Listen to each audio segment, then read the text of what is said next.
Please शब्द शक्ति के अंतर्गत इसकी प्रारंभिक भूमिका हम पढ़ चुके हैं।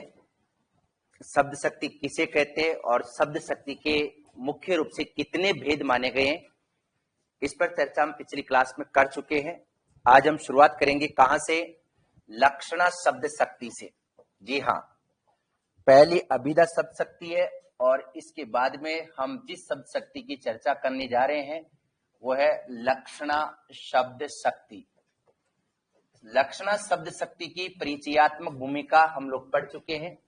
आज हम पढ़ेंगे इसके मुख्य रूप से कितने भेद और उपभेद माने गए हैं। तो यहां सबसे पहले हम बात करेंगे, वैसे तो विश्वनाथ ने 14वीं शताब्दी में लक्षणा शब्द शक्ति के जो भेद है उनकी संख्या 80 के लगभग मानी है, लेकिन यहाँ 80 भेद और प्रभेदों पर चर्चा किया जाना व्यवहारिक भी नहीं है और नहीं आपको समझ में आ पाएगा। इसलिए हम लोग शुरुआत कर रहे हैं लक्षणा शब्द शक्ति के मुख्य रूप से जो भेद है उन पर हम चर्चा करेंगे। तो इसमें नंबर 1 है रूढ़ि लक्षणा शब्द शक्ति। लिखिएगा, रूढ़ि लक्षणा शब्द शक्ति। रूढ़ि लक्षणा शब्द शक्ति। रूढ़ि लक्षणा शब्द शक्ति जैसा कि नाम से विदित हो रहा है साथियों, अगर इस शब्द शक्ति में हम लोगों को पद्य का अर्थ भी समझ में नहीं आए तो भी हमारा काम हो सकता है। बिना अर्थ जाने आप इस शब्द शक्ति को बेहतर ढंग से समझ सकते हैं, पढ़ सकते हैं। क्योंकि यदि आपने कल का पेपर दिया होगा तो वहां मैंने एक महत्वपूर्ण प्रश्न डाला था इससे संबंधित कि हिंदी के जितने भी लोकोक्ति और मुहावरे हैं सभी के सभी उदाहरण रूढ़ि लक्षणा के अंतर्गत ही आते हैं। तो समझ लीजिएगा, बिना अर्थ आए शब्द शक्ति को कैसे समझा जा सकता है। जहां भी लोकोक्ति और मुहावरे होंगे वहां रूढ़ि लक्षणा ही होगी। इसके पीछे कारण क्या है इस पर तो चर्चा हम लोग बाद में करेंगे, लेकिन पहले कुछ उदाहरणों के साथ आप इसको समझने की कोशिश कीजिए। हाँ, साथ के साथ आपको यह भी समझना जरूरी हो जाएगा कि मैं कोशिश ये करूंगा 4 ऑप्शन साथ लेके मैं पढ़ाऊं आपको। 4 ऑप्शन का मतलब, जैसे मैं उदाहरण दूंगा, पहला ऑप्शन होगा कि ये अभिधा का उदाहरण क्यों नहीं है। दूसरा ऑप्शन, ये रूढ़ि लक्षणा का ही क्यों है। तीसरी बात, ये व्यंजना का उदाहरण क्यों नहीं है। इससे आपका जो याद करने का तरीका, समझने का तरीका मानसिक रूप से वाइड हो जाएगा, व्यापक हो जाएगा। चलिए शुरुआत करते हैं। लक्षणा शब्द शक्ति के विविध भेदों के अंतर्गत नंबर 1 है रूढ़ि लक्षणा शब्द शक्ति। इतना तो तय है, आप रूढ़ि को भूल जाइएगा कुछ टाइम के लिए, ठीक है। कौन सी शब्द शक्ति पढ़ रहे हैं हम? लक्षणा। इसका मतलब इसमें मुख्य अर्थ नहीं निकलेगा, समझ में आ गए। और जो अर्थ निकलेगा वो अन्य अर्थ निकलेगा। मुख्य अर्थ जहां भी निकलता है वहां अभिधा होती है, लेकिन मुख्य अर्थ न निकलकर लक्षणों के आधार पर अन्य अर्थ निकलता है तो वहां लक्षणा होगी। लक्षणा में भी कौन सी लक्षणा? रूढ़ि लक्षणा। यहां से शुरुआत करते हैं। लिखिएगा, रूढ़ि का शाब्दिक अर्थ है, रूढ़ि का शाब्दिक अर्थ है प्रसिद्धि। रूढ़ि का शाब्दिक अर्थ है प्रसिद्धि या परंपरागत। प्रसिद्धि या परंपरागत। रूढ़ि का शाब्दिक अर्थ है प्रसिद्धि या परंपरागत। यहां प्रसिद्धि या परंपरागत से क्या मतलब है तो लिखिएगा, जहां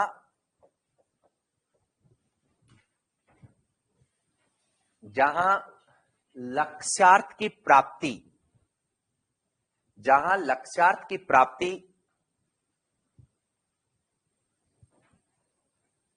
शब्द या वाक्य में निहित, शब्द या वाक्य में निहित रूढ़ि या प्रसिद्धि के आधार पर, वाक्य में निहित रूढ़ि या प्रसिद्धि के आधार पर कल्पित की जाती है। एक बार पुनः समझ लीजिएगा, पड़ोसियों के ऊपर विश्वास बिल्कुल भी मत रखिएगा, क्योंकि आपको पता कांता समित उपदेश नहीं होता है, बल्कि मित्र का उपदेश कैसा हो सकता बार बार नहीं बताऊंगा।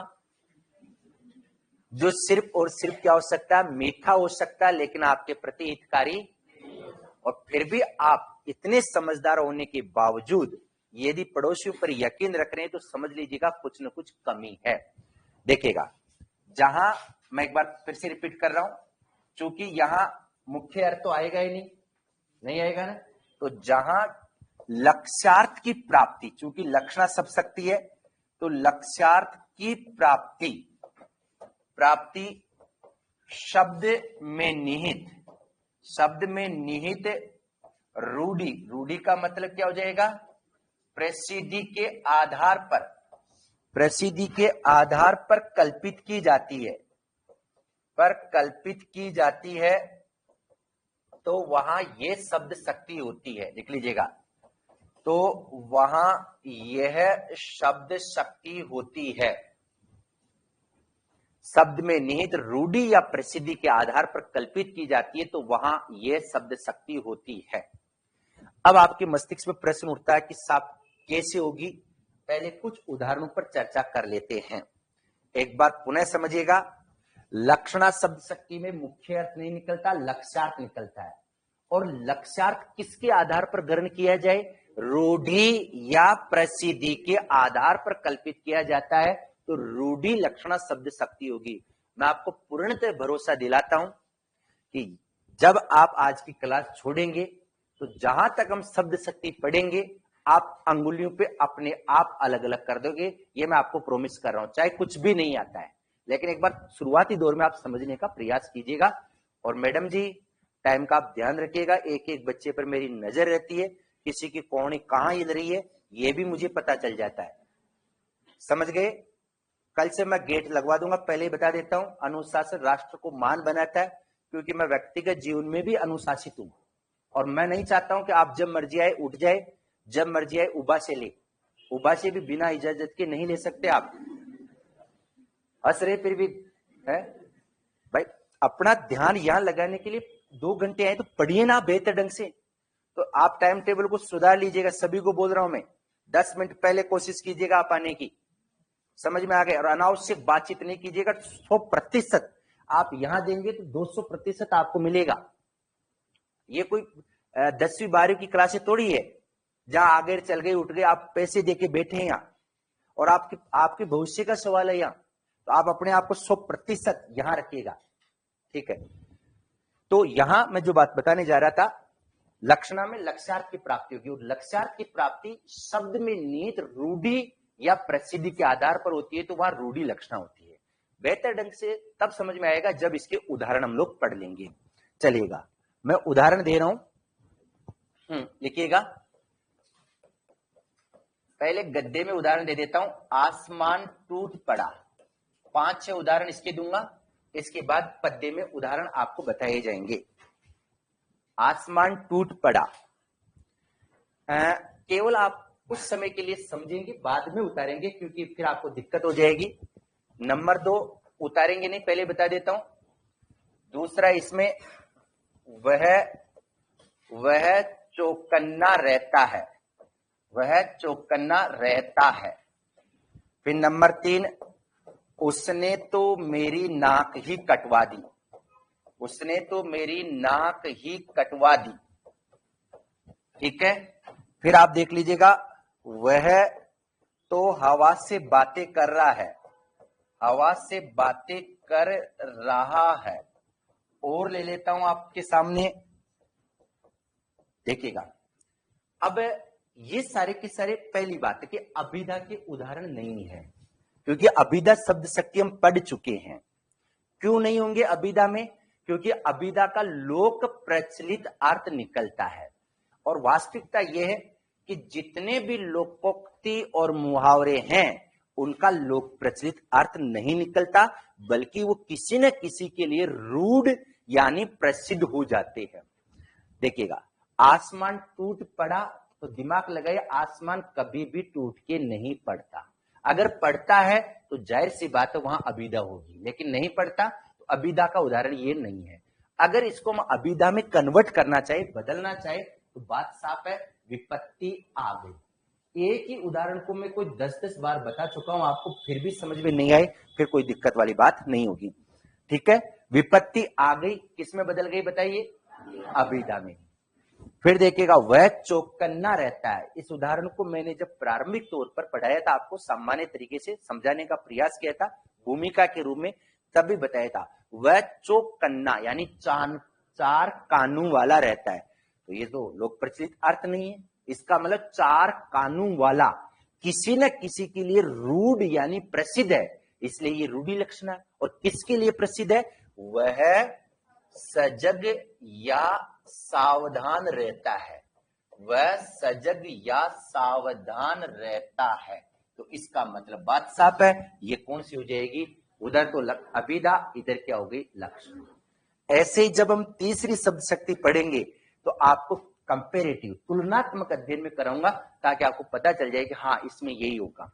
फिर उसने तो मेरी नाक ही कटवा दी, इसका मतलब बात साफ है, उसने मेरी बेइज्जती करवा दी। अब बेइज्जती करवा देना लोक प्रचलित अर्थ है, नाक कटवाना ये कुछ न कुछ लक्षण है, और लक्षणों में नाक कटवाना किसके लिए प्रसिद्ध है? बेइज्जती करवाने के लिए, इसलिए रूढ़ी लक्षणा है। फिर वह तो हवा से बातें कर रहा था, हवा से कोई बात कर सकता है? नहीं कर सकता, लेकिन रूढ़ी लक्षणा के अंतर्गत ऐसा प्रावधान है कि वो हवा से भी बातें कर सकता है। वह हवा से बातें कर रहा है, इसका मतलब तेज गति से चल रहा है। ठीक है, तो ये सारे के सारे उदाहरण किसके हो जाएंगे बताइएगा?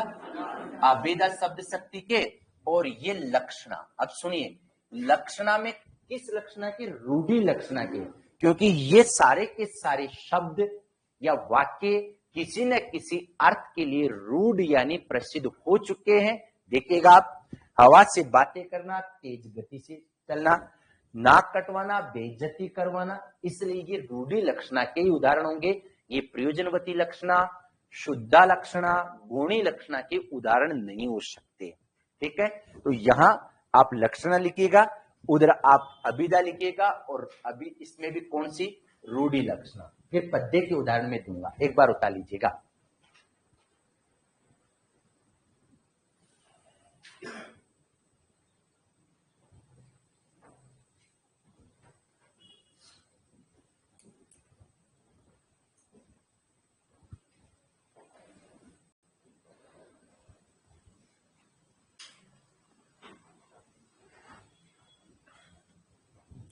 आराम से उतारिएगा इनको सबको।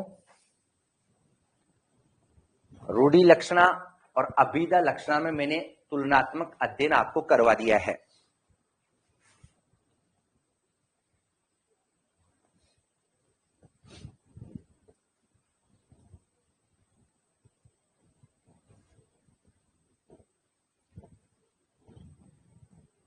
और रूढ़ी लक्षणा में वैसे भी पद्य में भी उदाहरण आपको बताए जाएंगे, तो जाहिर सी बात है वहां भी लोकोक्ति और मुहावरे ही आएंगे। एक बार आप गद्य में उतारिएगा, फिर मैं पद्य के उदाहरण दूंगा आपको।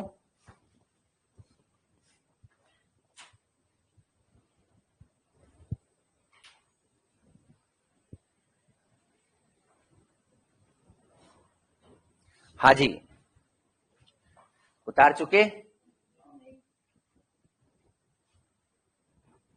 बस आपको केवल और केवल दोनों में यही अंतर देखना है। हाँ, और यहां ये भी जानना जरूरी है, ये तो मैं बाद में बताऊंगा कि लोकोक्ति कहां आएंगी, मुहावरे क्या होते हैं, लेकिन अमूमन होता क्या है साथियों, जहां भी ना शब्द जुड़ता है, शब्द के बाद में ना जुड़ता है, वो 100% मुहावरा होता है। जैसे अंग अंग ढीला होना, ये मुहावरा है। आसमान टूट पड़ना, ये भी क्या है? मुहावरा। तो जहां भी ना शब्द जुड़ता है वहां मुहावरा होता है। प्रश्न उठता है कि लोकोक्ति और कहावत का मतलब क्या है, तो इसके बारे में भी चर्चा हम आगे करेंगे, जब मुहावरे और लोकोक्ति आपको बताए जाएंगे, पढ़ाए जाएंगे। चलिए, सभी ने उतार लिया? चलिएगा, हाँ, अब हम लोग पद्य में उदाहरण दे रहे हैं। लिखिएगा, अरे वह हार बैठा जीवन का दाव, जीवन का दाव। अरे वह हार बेटा जीवन का दाव, अरे वह हार बेटा जीवन का दाव। इसका मतलब बात साफ है। यहां जीवन का दाव से क्या तात्पर्य है, तो यह भी मैं आपको बता देता हूं। लिख लीजिएगा इस उदाहरण के नीचे।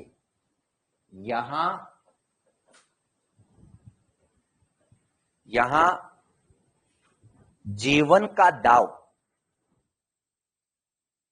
कहावत के अंतर्गत आता है।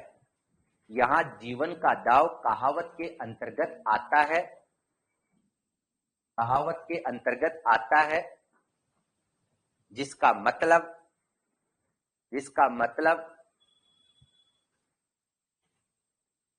हार जाना होता है, जिसका मतलब हार जाना होता है, इसका मतलब हार जाना होता है। ठीक है। अब आपके सामने डायरेक्ट आ जाता हार जाना, तो क्या हो जाती अभिधा। जीवन का दाव लगाना, इसका मतलब ये क्या है, लक्षणा, और लक्षणा में कौन सी है, रूढ़ि लक्षणा। नीचे लिखिएगा विशेष लगाकर। 2-3 बातें मैं लिखूंगा इसमें।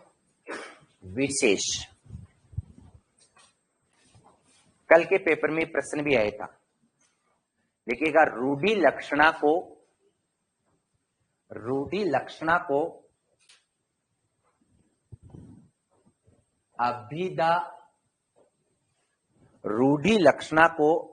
अभिधा पुच्छभूता कहा जाता है। पुच्छभूता कहा जाता है। अभिधा को, ये रूढ़ि लक्षणा को अभिधा पुच्छभूता शब्द शक्ति भी कहा जाता है। बिल्कुल ये इसी का नाम है।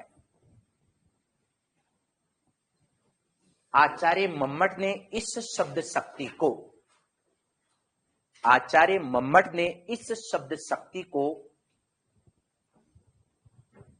निरूढ़ा लक्षणा कहा। निरूढ़ा लक्षणा कहा है। ये कथन किसका है, आचार्य मम्मट। और साथ ही मम्मट का समय माना जाता है 11वीं शताब्दी में इन्होंने ये बात कही है। ठीक है। आचार्य मम्मट ने रूढ़ि लक्षणा शब्द शक्ति को निरूढ़ा लक्षणा कहा जाता है। आप चाहते हैं कि इस पर भी डिस्कशन किया जाए कि क्यों कहा जाता है, तो कर लेंगे, चिंता मत कीजिएगा। एक बार आप लिख लीजिएगा, फिर आगे लिखिएगा इस शब्द शक्ति को रूढ़िमती लक्षणा, इस शब्द शक्ति को रूढ़िमता लक्षणा,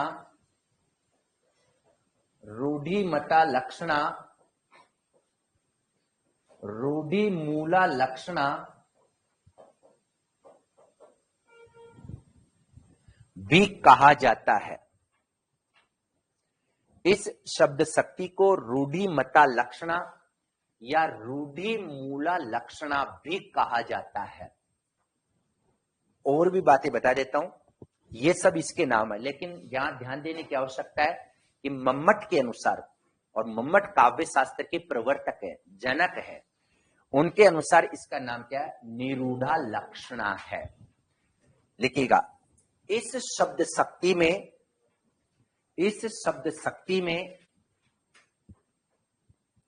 व्यंजना, इस शब्द शक्ति में व्यंजना, ब्रैकेट में लिखिएगा व्यंग्य, इस शब्द शक्ति में व्यंजना, ब्रैकेट में आप लिखिएगा व्यंग्य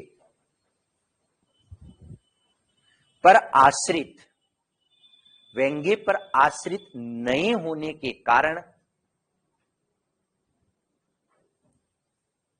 व्यंग्य पर आश्रित नहीं होने के कारण इसे निर्व्यंग्या शब्द शक्ति कहा जाता है। निर्व्यंग्या शब्द शक्ति कहा जाता है।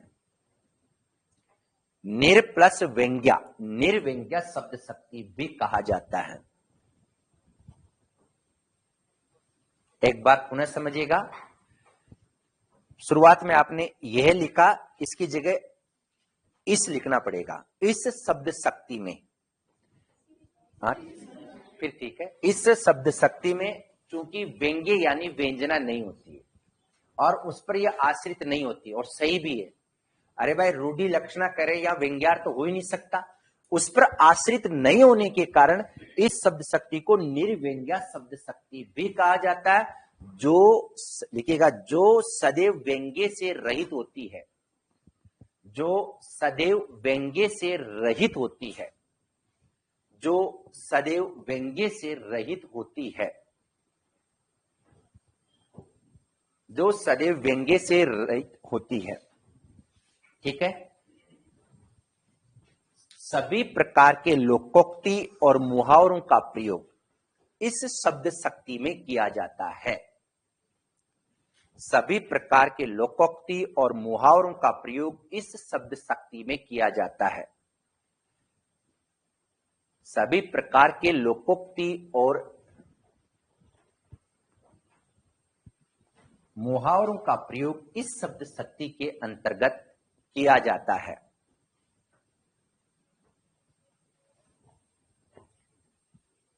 ये इसकी पहचान है। जितने भी लोकोक्ति और मुहावरे हैं सभी का प्रयोग इस शब्द शक्ति के अंतर्गत सुस्पष्ट तौर पर किया जाता है। ठीक है। रूढ़ि लक्षणा समझ जाएंगी। फिर रिपीट कर रहा हूं, हल्की सी दिक्कत आ सकती है। कहां? ये मेरा अनुभव है, क्योंकि हम गद्य के उदाहरण पढ़ते हैं तो ऐसा लगता है कि हम उत्तर दे सकते हैं, लेकिन पद्य के उदाहरणों में ऐसा लगता है कि हम उत्तर देने में थोड़े से असमर्थ। कोई समस्या नहीं, अगली शब्द शक्तियां अपने आप में इसको अलग कर देगी, आपको अच्छी तरह से ये समझ में आ जाएगी। पहले आप अगली शब्द शक्तियों को देख लीजिएगा, समझ लीजिएगा। चलिए, रूढ़ि के बाद में दूसरा वेद है प्रयोजनवती लक्षणा। प्रयोजनवती लक्षणा शब्द शक्ति। प्रयोजनवती लक्षणा शब्द शक्ति। प्रयोजनवती लक्षणा शब्द शक्ति, इसका क्या भावार्थ है, ये क्या कहना चाहता है, इसके बारे में भी चर्चा कर लेते हैं। तो देखिएगा, प्रयोजनवती लक्षणा शब्द शक्ति क्या है, इसमें भी इसको भी समझने से पहले आपको ये जानना जरूरी है। प्रयोजनवती को कुछ समय तक आपको विराम देना होगा। लक्षणा शब्द शक्ति समझ गए होंगे, मतलब लक्ष्यार्थ, मुख्य अर्थ नहीं आएगा, लक्षणों के आधार पर अन्य अर्थ कल्पित किया जाएगा। अब जो रूढ़ि लक्षणा थी उसमें तो प्रसिद्धि के आधार पर दूसरा अर्थ कल्पित किया जाता था, मतलब वो तो प्रसिद्ध होता था। जैसे चौकन्ना होना सजग रहने के लिए प्रसिद्ध था, आसमान टूट पड़ना विपत्ति आने के लिए प्रसिद्ध था। लेकिन ये क्या है, प्रयोजनवती लक्षणा शब्द शक्ति। प्रयोजन का मतलब होता उद्देश्य, लिखिएगा, प्रयोजन का मतलब होता उद्देश्य। प्रयोजनवती लक्षणा में प्रयोजन से आशय उद्देश्य से है। अब यहां प्रश्न उठता है कि साहब उद्देश्य का क्या मतलब है, उद्देश्य से क्या तात्पर्य है? तो बात साफ है। देखिएगा, मुख्य अर्थ तो इसमें भी नहीं आएगा, आएगा तो क्या, लक्ष्यार्थ ही आएगा, क्योंकि लक्षणा शब्द शक्ति है। तो लिखिएगा,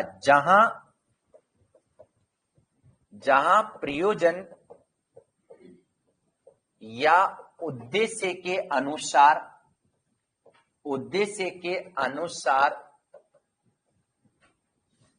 प्रयोजन या उद्देश्य के अनुसार लक्ष्यार्थ कल्पित किया जाए, प्रयोजन या उद्देश्य के अनुसार लक्ष्यार्थ कल्पित किया जाए, वहां यह शब्द शक्ति होती है, वहां यह शब्द शक्ति होती है।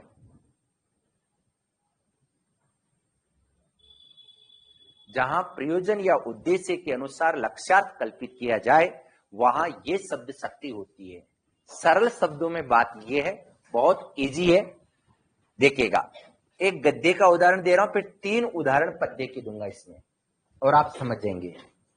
जैसे मुझे किसी को बहादुर बताना है, मेरा प्रयोजन है किसी को कमजोर बताना मेरे उद्देश्य, जैसे यहां हम बात करें कि साहब राकेश है ना, अगर मुझे राकेश को मूर्ख बताना है मेरा उद्देश्य, तो मैं लिख दूंगा राकेश, बोलिए आता आपको तो?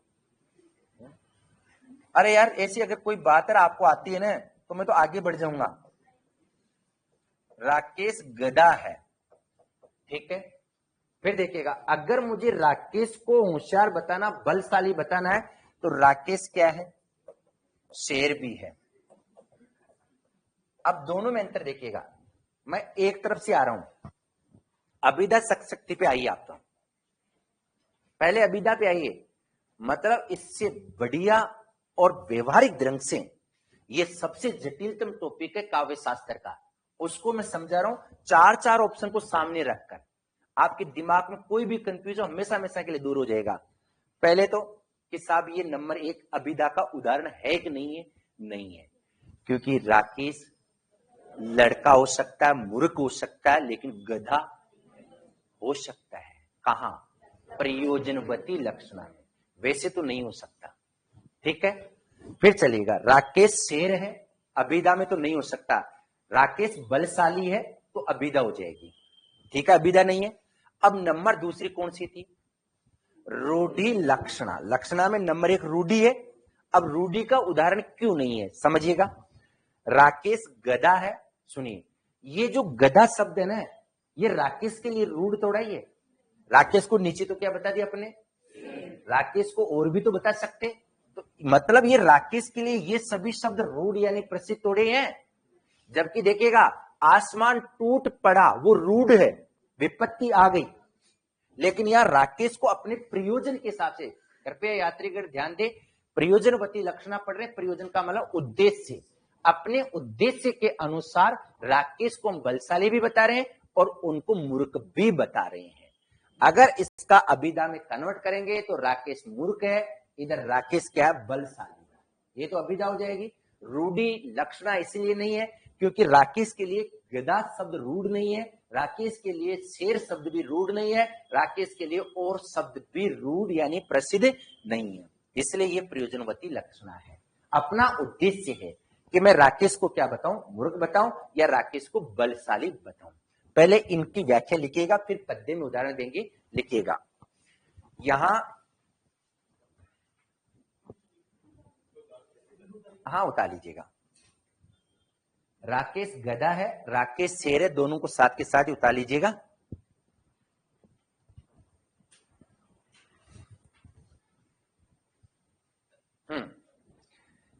यहां राकेश गधा व शेर नहीं हो सकता, यहां राकेश गधा या शेर नहीं हो सकता, अतः अभिधा शब्द शक्ति नहीं है, अतः अभिधा शब्द शक्ति नहीं है। यहां राकेश गधा या शेर नहीं हो सकता, अतः अभिधा शब्द शक्ति नहीं है। ओके, फिर चलिएगा, राकेश के लिए गधा या शेर शब्द रूढ़ नहीं है, राकेश के लिए गधा या शेर शब्द रूढ़ नहीं है, गधा या शेर शब्द रूढ़ नहीं है, अतः रूढ़ि लक्षणा भी नहीं है, अतः रूढ़ि लक्षणा भी नहीं है।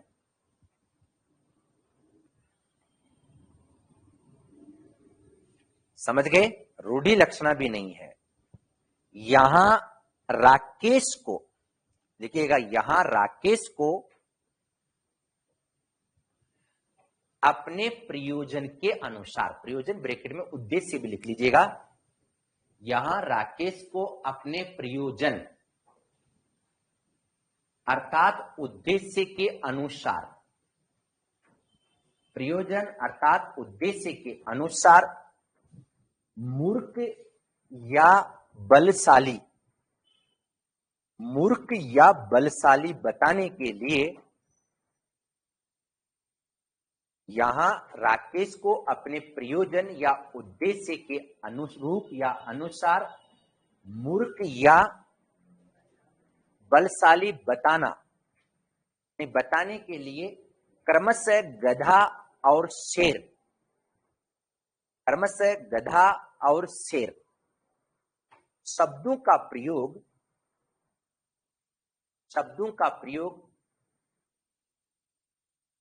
अपने प्रयोजन के अनुरूप किया गया है, अपने प्रयोजन के अनुरूप किया गया है।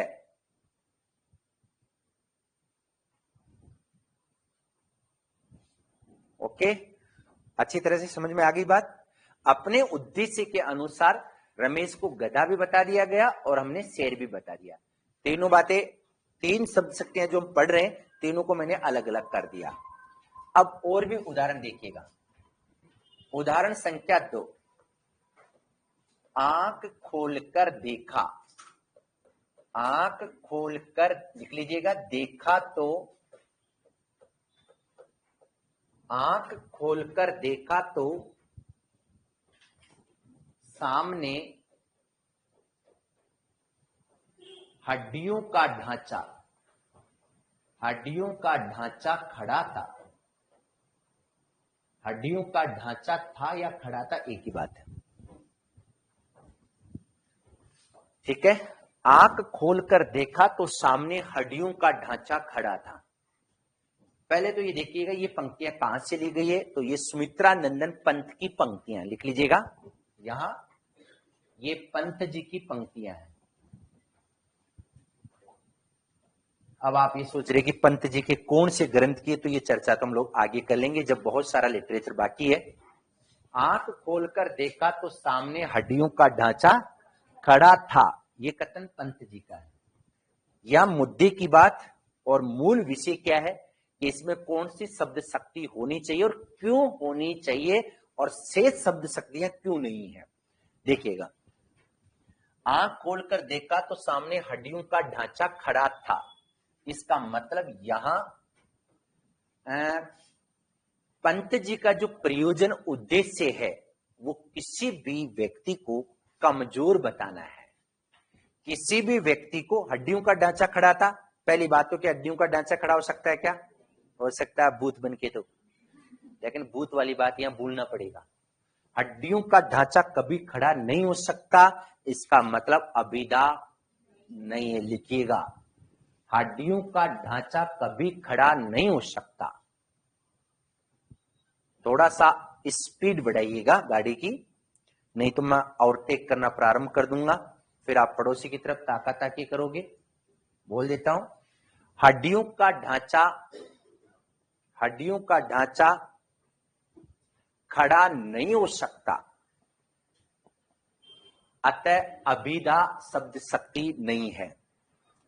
हड्डियों का ढांचा खड़ा नहीं हो सकता, अतः अभिधा शब्द शक्ति नहीं है।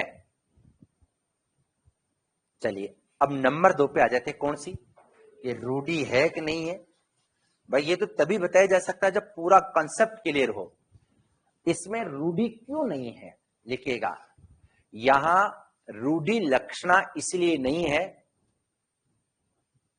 यहां रूढ़ी लक्षणा इसलिए नहीं है कि हड्डियों का ढांचे का केवल,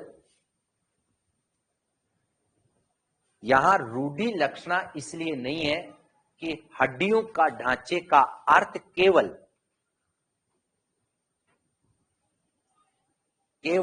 एक ही के लिए रूढ़ हो, केवल एक ही के लिए रूढ़ हो। ठीक है, अब हड्डियों का ढांचा, इसका मतलब केवल एक चीज के लिए रूढ़ थोड़ा हो गया। जबकि फिर रूढ़ी में याद दिला रहा हूं, आसमान टूट पड़ा एक के लिए, जबकि हड्डियों का ढांचा एक के लिए रूढ़ नहीं है। यहां प्रयोजनवती लक्षणा है, यहां प्रयोजनवती लक्षणा है, प्रयोजनवती लक्षणा है। क्योंकि पंत जी का उद्देश्य प्रयोजन, क्योंकि पंत जी का उद्देश्य प्रयोजन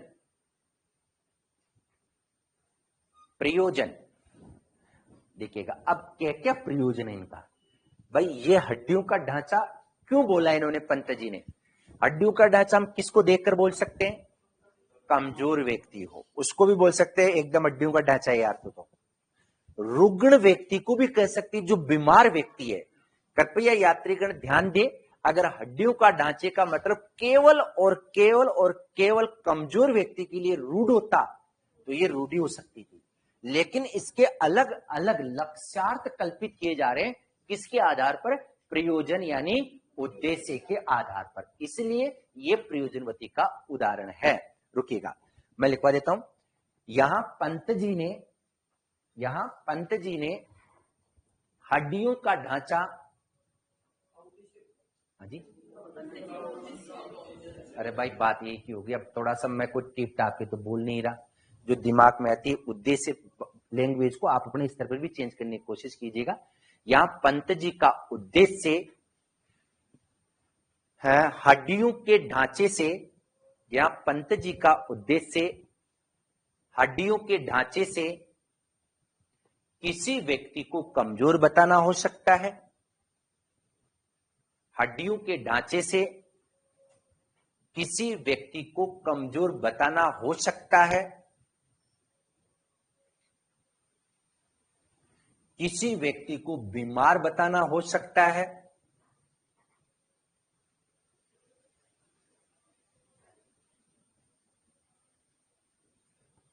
किसी व्यक्ति को अपाहिज होना, किसी व्यक्ति का अपाहिज होना बताना भी हो सकता है। अपाहिज होना बताना भी हो सकता है, बताना भी हो सकता, अपाहिज बताना भी हो सकता है। तो एक केवल रूढ़ नहीं हो रहा, बल्कि अलग अलग क्या हो सकते हैं? प्रयोजन हो सकते हैं। एक बात और स्पष्ट करना चाहूंगा, क्योंकि आप लक्षणा पढ़ रहे हैं, लक्षणा के जो भेद है ना, तो ऐसा तो नहीं कि एकदम अलग ही हो, जैसे अभिधा अलग ही है।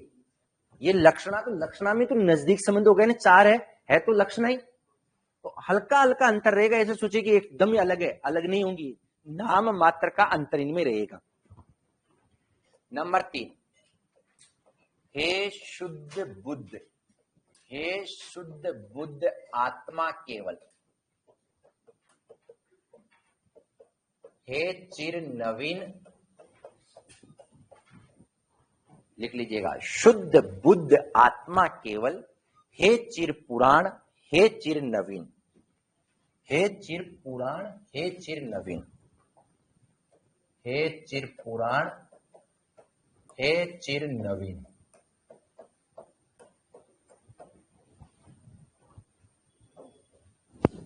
शुद्ध बुद्ध आत्मा केवल, हे चिर पुराण, हे चिर नवीन। ठीक है, यहां हे को थोड़ा सा हटाना पड़ेगा क्योंकि इधर आ चुका है। सही वाक्य क्या बनेगा? शुद्ध बुद्ध आत्मा केवल, हे चिर पुराण, हे चिर नवीन। इसका भावार्थ क्या है? पहले तो प्रश्न उठता है कि पंक्तियां कहां से ली गई है। तो ये पंक्तियां जयशंकर प्रसाद जी की कामायनी से ली गई है, लिख लीजिएगा। नहीं, ये पंक्तियां जयशंकर हाँ यार रुको एक मिनट, कामायनी से तो नहीं है। शुद्ध बुद्ध आत्मा केवल, हे चित, छोड़ो आप, किसी का मतलब को गलत नहीं लिखना है। जहां आएंगे तो मैं आपको बता दूंगा। ये कह रहे हैं कि पंत जी की मैं कह रहा हूं, कामायनी की छोड़ दीजिएगा, ऐसा कंफ्यूज मत रखिएगा। आप इसका भावार्थ समझिएगा कहां से ली गई और इसका कहने का मतलब क्या है। गलत चीज न तो मैं लिखाऊंगा न आपको लिखना है, उससे क्या कंफ्यूज पैदा हो जाता है। जब अपने सामने आ जाएगा कहां से लिए गए तो एग्जैक्टली बता देंगे। तो है, तो अगर पंत जी की है तो एक बार किताब में से आप देख लेना, लिख लेना, कोई दिक्कत नहीं है, लेकिन गलत चीज का इस्तेमाल नहीं करेंगे। चलिए आगे। शुद्ध बुद्ध आत्मा केवल, हे चिर पुराण, हे चिर नवीन। भावार्थ क्या है? यहां क्या कहना चाह रहे हैं? अब आप इसको देखकर तो कंफ्यूज हो जाएंगे, साहब अभिधा भी दिख रही है, रूढ़ी लक्षणा भी हो सकती है, प्रयोजनवती भी हो सकती है, और अभी तो 5-7 और आगे बताएंगे कौन सी हो सकती है। मैं बता देता हूं, देखिएगा। यहां लिखिएगा, यहां इस पंक्ति में, यहां इस पंक्ति में गांधी जी को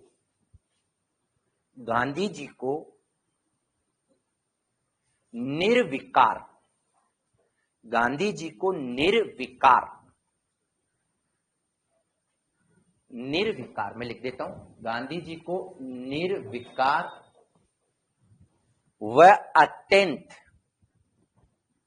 निर्विकार व अत्यंत पवित्र, निर्विकार व अत्यंत पवित्र सिद्ध करने के प्रयोजन से ही उनको आत्मा कहा है, उनको आत्मा कहा है, उनको आत्मा कहा है।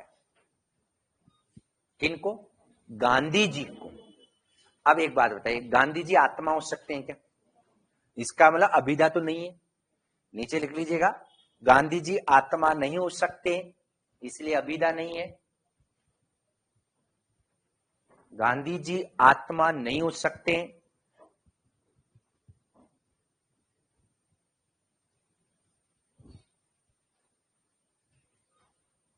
गांधी जी आत्मा नहीं हो सकते, अतः अभिधा नहीं है।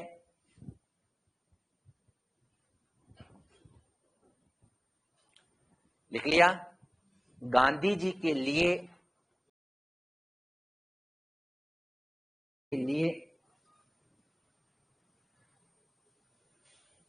गांधी जी के लिए निर्विकार, निर्विकार व पवित्र शब्द भी रूढ़ नहीं है। गांधी जी के लिए निर्विकार व पवित्र शब्द भी रूढ़ नहीं है।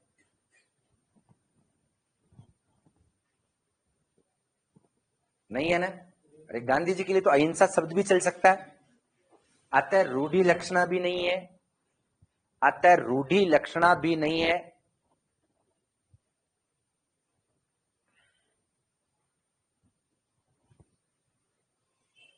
ठीक है, यहां प्रयोजन के कारण प्रयोजनवती लक्षणा है, यहां प्रयोजन के कारण प्रयोजनवती लक्षणा है।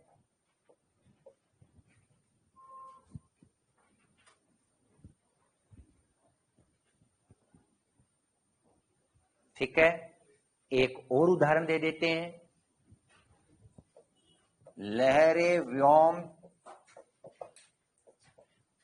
चूम उठती, लिख लीजिएगा अगला उदाहरण, लहरे व्योम चूम उठती।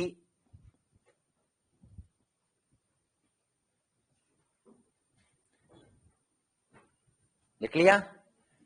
लहरे व्योम चूम उठती, असंख्य, असंख्य चपलाएं नचती,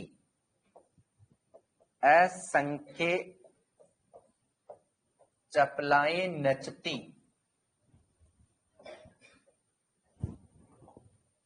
नचती। और अगली पंक्ति भी आप लिखिएगा, गरल जलद की खड़ी।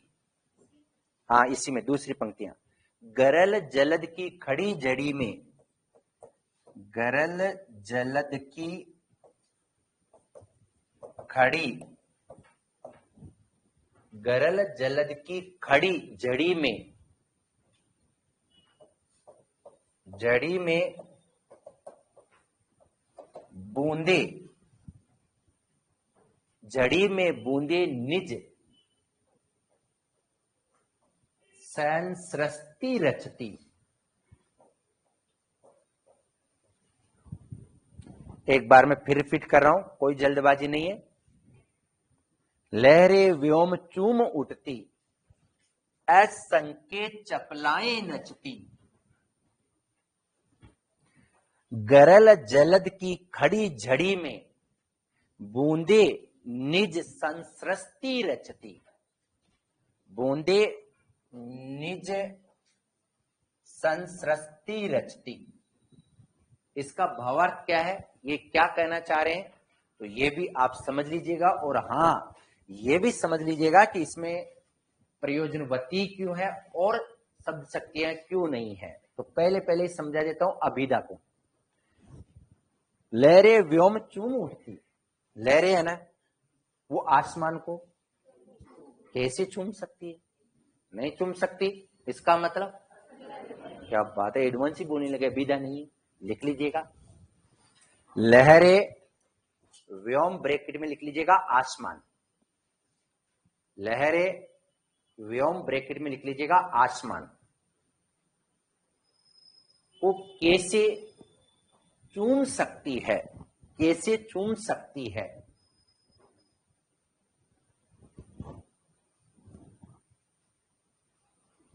ठीक है, क्या नाम है, कैसे चूम सकती है। अतः यहां अभिधा नहीं है, अतः यहां अभिधा नहीं है।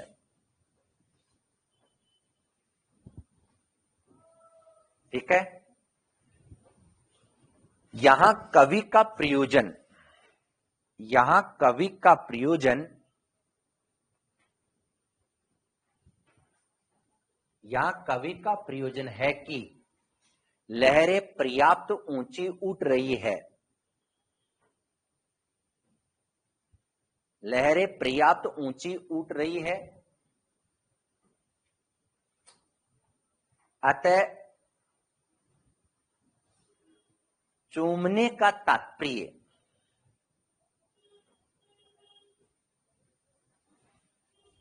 स्पर्श करना, स्पर्श करना भी हो सकता है,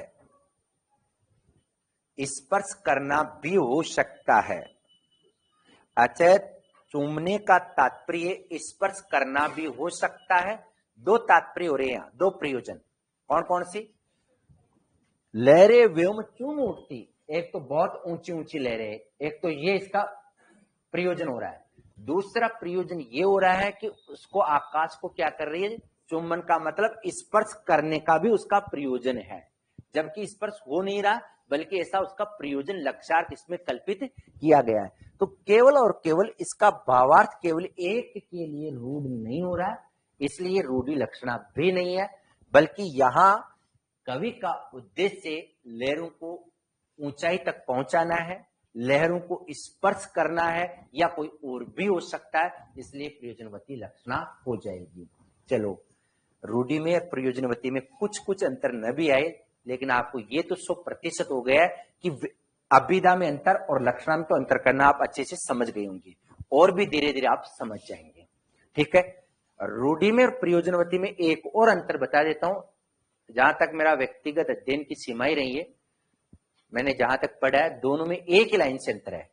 रूढ़ी लक्षणा में केवल और केवल एक अर्थ निकलता है, और प्रयोजनवती लक्षणा में एक के ही अलग अलग अर्थ निकलते हैं। हड्डियों का ढांचे के अलग अलग अर्थ निकल रहे हैं, या आत्मा के अलग अलग अर्थ निकल रहे हैं, जबकि रूढ़ी लक्षणा में एक का केवल अन्य अर्थ ही निकल रहा था। दोनों में भी अंतर आ गया। नंबर 3 लिखिएगा, प्रयोजनवती के बाद में अगली शब्द शक्ति है जिसका नाम है साथियों गुणी लक्षणा।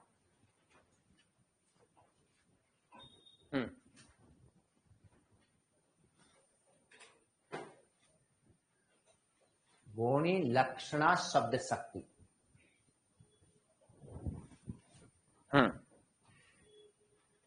गुणी लक्षणा शब्द शक्ति, अगर आप ये चाहते हैं कि साहब बिना अर्थ समझे क्या ये हमें समझ में आ सकती है, बिल्कुल आ जाएगी, लेकिन पहले तो कोशिश ये कीजिएगा कि अर्थ समझ में आए। नहीं आए तो लास्ट में मैं विशेष लगाकर एक बात लिखूंगा, जिससे आपको अनावश्यक रूप से क्लिष्टत्व दोष की बात माथापच्ची नहीं करनी पड़े, लेकिन एक बार शुरुआत में तो कर लीजिएगा। गौणी लक्षणा, देखिएगा, पहले लक्षणा का मतलब मुख्यार्थ में बाधा होगी, समझ में आ गई। अब पहले लक्ष्यार्थ में बाधा किसकी वजह से थी, प्रसिद्धि की वजह से, तो रूढ़ी लक्षणा। प्रयोजन की उद्देश्य की वजह से थी, तो प्रयोजनवती। अब गुणी लक्षणा है क्या, तो लिखिएगा जहां जहां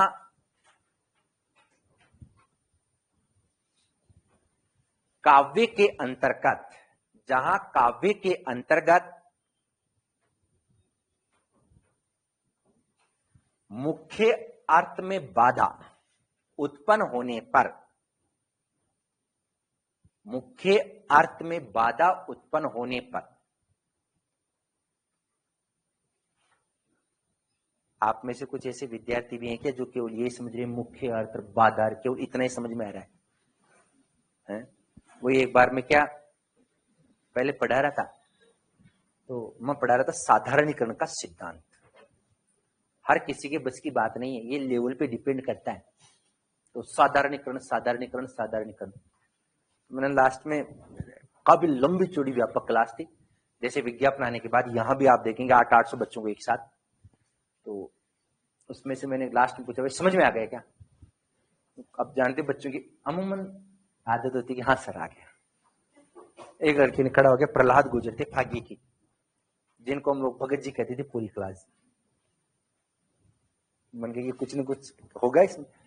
बोले क्या समझ में है सर? बोले कुछ भी समझ में नहीं आया सर, केवल साधारणीकरण शब्द समझ में आ रहा है। आपने इसको कोई 100 बार बोल दिया, यही समझ में आया। तो कहीं आपके साथ भी ऐसा नहीं कि मुख्यार्थ की बाधा ही समझ में आया? नहीं, मैं बता रहा हूं अगर इतनी भी आ रही है ना, तो समझ लीजिएगा कि आप कम से कम सही दिशा में तो चल रहे हैं। ये हम लोग शुरुआती दौर में जब तैयारी कर रहे थे, आप भी कर ही रहे, स्थिति सबकी है। ये कुछ सरल टॉपिक नहीं है, समझना पड़ेगा। और देखो यहां तो मैं आपको रास्ता ही बता सकता हूं, किताब में बहुत सारे उदाहरण दे रखे, इतने इजी तरीके से मैंने दे रखे हैं। जैसे मैं आपको लिखवा रहा हूं ना कि अभिधा क्यों नहीं हो सकती, कारण सही। रूढ़ि लक्षणा क्यों नहीं हो सकती, कारण सही। प्रयोजनवती लक्षणा ही क्यों है, कारण सही। बहुत इजी लैंग्वेज में यहां 4 उदाहरण दे रहा हूं, 15 उदाहरण मिलेंगे आपको। आप कोशिश कीजिए, फिर भी कोई दिक्कत आए तो कल की क्लास में फिर पूछेंगे तो समाधान होगा। और हाँ, अगर मान लीजिए 0% अपने को समझ में आ रहा था और यहां अगर 50% भी अपना बैठ रहा है, तो अपने 100% में इसको कन्वर्ट कर सकते हैं। ऐसा जटिलतम कोई पार्ट ये भी नहीं है। चलिए, गुणी लक्षणा, तो जहां भी मैं लक्षणा पढ़ाऊंगा, लक्षणा के 2 भेद पढ़ा चुके, ये तीसरा चल रहा है। फिर व्यंजना के 2 भेद पढ़ेंगे, शाब्दी व्यंजना, आरती व्यंजना। हर जगह ये लाइन आएगी, कौन सी? मुख्यार्थ में बाधा। क्योंकि मुख्यार्थ में बाधा का मतलब है वहां अभिधा नहीं है। अब जैसे व्यंजना में चलेंगे ना अपन, तो क्या लिखूंगा? मुख्यार्थ और लक्ष्यार्थ में बाधा, दोनों में बाधा आएगी तभी तो उत्पन्न होगी तीसरी। तो ये मुख्यार्थ में बाधा, इसका मतलब अभिधा नहीं है वहां। तो लिखिएगा जहां मुख्यार्थ में बाधा उत्पन्न होने पर सादृश्य संबंधों के आधार पर, सादृश्य संबंधों के आधार पर, संबंधों के आधार पर लक्ष्यार्थ, संबंधों के आधार पर लक्ष्यार्थ कल्पित किया जाए। सादृश्य संबंधों के आधार पर लक्ष्यार्थ कल्पित किया जाए। अब यहां एक लाइन और लिखना पड़ेगा, जो मैं आपको बता देता हूं। सादृश्य संबंधों से तात्पर्य, सादृश्य संबंधों से तात्पर्य, सादृश्य संबंधों से तात्पर्य। पहले इस शब्द की व्याख्या कर देता हूं, देखिएगा। लिखे तो आपकी मर्जी है, नहीं लिखे तो भी मर्जी है। सदृश, सदृश, सदृश का मतलब होता है समान। संस्कृत भाषा का तत्सम शब्द है सदृश, क्योंकि रेखा प्रयोग जहां भी होता है वो तत्सम होता है। ठीक है, सदृश यानी समान, और इसमें ये प्रत्यय लगाएंगे। ठीक है, ये प्रत्यय लगेंगे तो प्रथम जो वर्ण है उसके स्वर में यदि अ है तो आ हो जाएगा। तो यहां अगर अ है तो आ हो जाएगा। और अंतिम जो स्वर है, देखिएगा अंतिम व्यंजन है उसका स्वर का लोप हो जाता है। ये प्रत्यय में मैं आपको बताऊंगा, अगर किसी के समझ में नहीं आ रहा तो कोशिश करो समझने की। ये प्रत्यय है, ये प्रत्यय जहां भी लगता है तो उस शब्द का प्रथम वर्ण में अगर ए या आ है तो क्या बन जाता है? आ बन जाता है। और अंतिम वर्ण में यदि ए या कोई भी स्वर है तो उसका लोप हो जाता है। अगर यहां ए का लोप होगा तो यह आधा हो जाएगा और ये की वजह से से का क्या बना है? सा बना। ठीक है, सादृश्य संबंध का मतलब सदर्श प्लस ये से, और सदर्श का मतलब होता है समान। ठीक है, तो समान रंग लिखिएगा, समान रंग रूप गुण, समान रंग रूप गुण धर्म, रंग रूप गुण धर्म से है, रंग रूप गुण धर्म से है। किसका मतलब? सादृश्य का मतलब समान रूप हो, समान गुण हो, समान धर्म हो, उसके आधार पर है। ठीक है, पहले मैं उदाहरण लिखा देता हूं, लास्ट में जो बताना है मुझे, जो राम बाण औषधि, इसको याद करने की वो लास्ट में बताऊंगा, अभी नहीं, पहले आप समझिएगा। फिर रिपीट कर रहा हूं, लक्ष्यार्थ होगा, मुख्यार्थ में बाधा तो होगी होगी। किसके आधार पर? इस लाइन को याद करना पड़ेगा। इसमें रूढ़ि लक्षणा में प्रसिद्धि के आधार पर, प्रयोजनवती लक्षणा में उद्देश्य के आधार पर, और इसमें सादृश्य संबंधों के आधार पर। सादृश्य संबंध का मतलब समान रंग, समान रूप, समान गुण, समान दशा, समान धर्म के आधार पर यदि लक्ष्यार्थ कल्पित किया जाता है तो वहां कौन सी शब्द शक्ति होती है? लक्षणा। लक्षणा में गौणी लक्षणा। कैसे? तो लिखिएगा उदाहरण संख्या 1।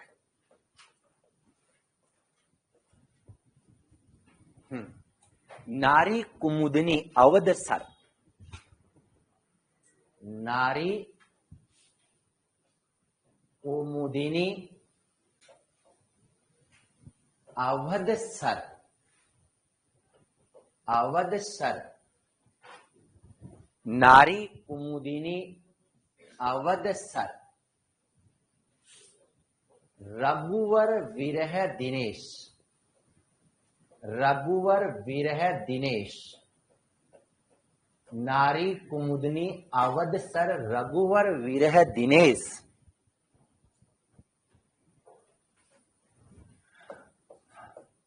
अस्त भय प्रमुदित, अस्त भय प्रमुदित भय, अस्त भय प्रमुदित भय, निरखी राम राकेश,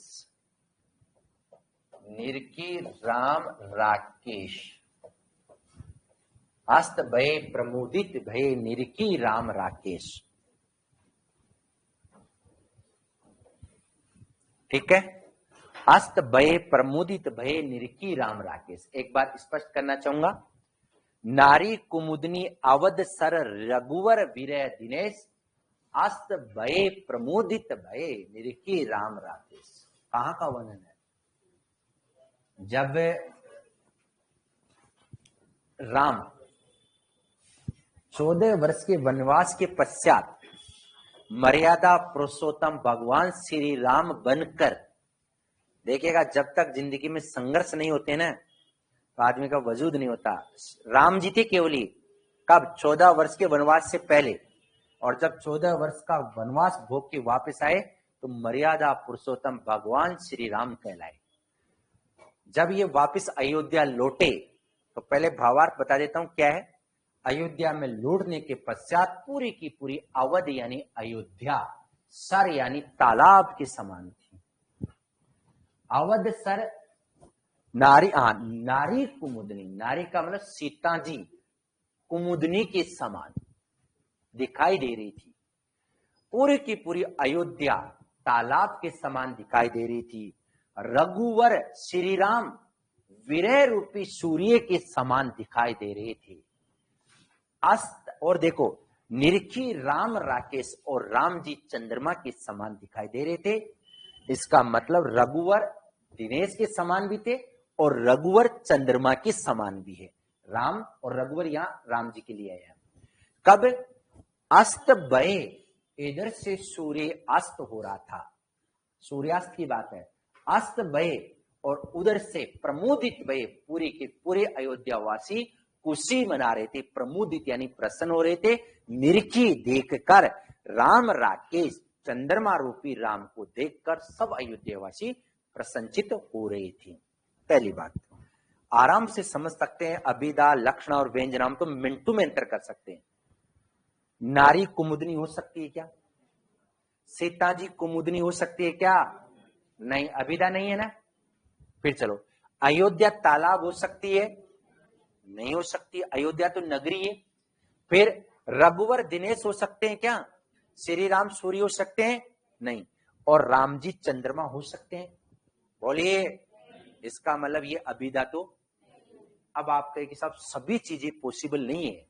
मैं जितना प्रयास कर सकता हूं, मैं समझा सकता हूं, थोड़ा सा अपना भी भेजे का इस्तेमाल आपको करना पड़ेगा कि अभिधा 4 ऑप्शन आएंगे तो ये क्यों नहीं है। ठीक है, अब चलिएगा अभिधा के बाद नंबर 2 रूढ़ी। पहले समझाने के हिसाब से बता रहा हूं, रूढ़ी लक्षणा क्यों नहीं हो सकती? अरे भाई, नारी के लिए कुमुदनी शब्द थोड़ा ही रूढ़ है, और भी हो सकता है। अयोध्या के लिए सर यानी तालाब ही रूढ़ थोड़ा ही है, नहीं है। और राम के लिए दिनेश ही रूढ़ थोड़ा ही है। राम के लिए तो नीचे आते आते राकेश भी रूढ़ हो गया। समझ में आ गई? तो रूढ़ी नहीं है। चलिए आगे बढ़ते हैं। नंबर 3 प्रयोजनवती क्यों नहीं है?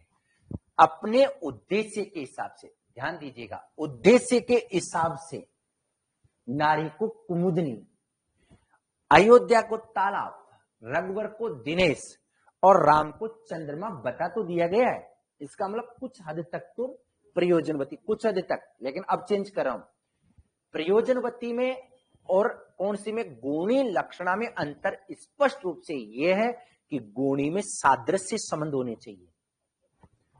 नारी और कुमुदनी में समान रंग, समान गुण, समान धर्म, समान दशा। अरे नारी और कुमुदनी, नारी भी सौंदर्य से परिपूर्ण होती है और कुमुदनी ये भी सौंदर्य से युक्त होती है। नारी भी कोमलांगनी होती है और कुमुदनी भी कोमलांगनी होती है। अयोध्या की तुलना किससे की गई है? तालाब से, किसी न किसी कारण से किया गया होगा। रघुवर की तुलना किससे की गई है? सूर्य से, क्योंकि रघुवर यानी राम भी चमकते हैं और सूर्य भी क्या करता है? चमकता है। समझ में आ गए? ये भी शीतलता का प्रतीक है, ये भी शीतलता का प्रतीक है। तो समान गुण है दोनों के मध्य, समान गुण इधर है, समान गुण इन दोनों के बीच में, समान रंग रूप एक जैसा है।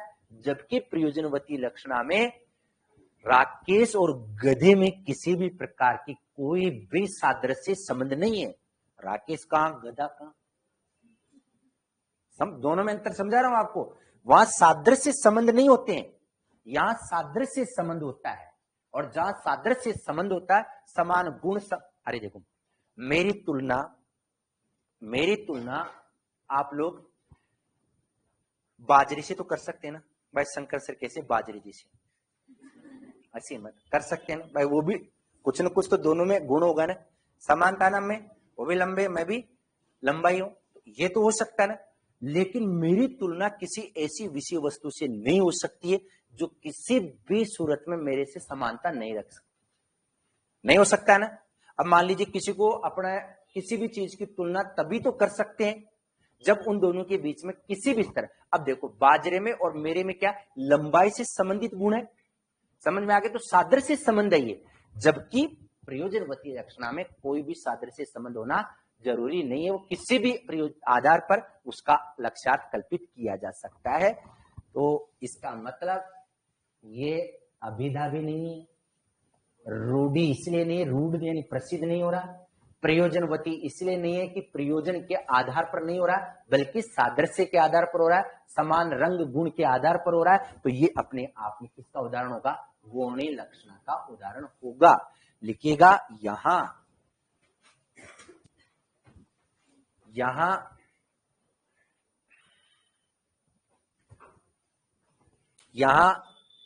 कर्मशः है, यहां क्रमशः है नारी, यहां क्रमशः नारी, अयोध्या, रघुवर, राम। यहां क्रमशः नारी, अयोध्या, रघुवर और राम। कुमुदनी, कुमुदनी, तालाब, सर का मतलब तालाब, कुमुदनी, सर ब्रैकेट में लिख लीजिएगा तालाब, दिनेश ब्रैकेट में सूर्य, दिनेश ब्रैकेट में सूर्य, राकेश ब्रैकेट में चंद्रमा, राकेश ब्रैकेट में चंद्रमा। नहीं हो सकते, नहीं हो सकते, अतः अभिधा नहीं है, अतः अभिधा नहीं है, नहीं हो सकते, अतः अभिधा नहीं है। ठीक है, चलिएगा आगे। किसी के लिए रूढ़ भी नहीं है। देखो ये सभी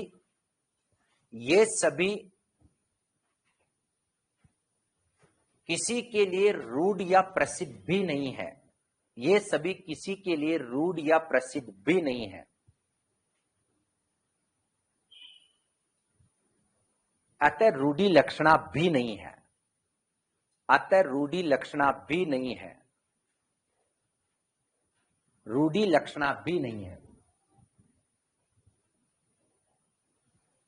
ठीक है, यहां सादृश्य संबंध है, यहां सादृश्य संबंध है।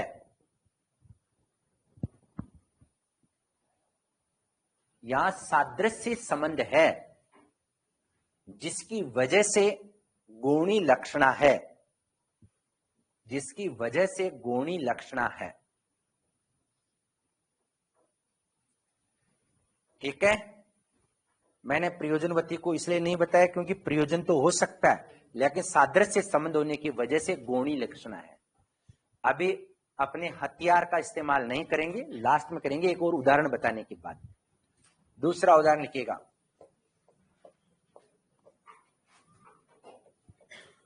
उदित उदयगिरी मंच पर, उदित उदयगिरी मंच पर, उदित उदयगिरी मंच पर। दूसरा उदाहरण लिखिएगा, रघुवर बाल पतंग,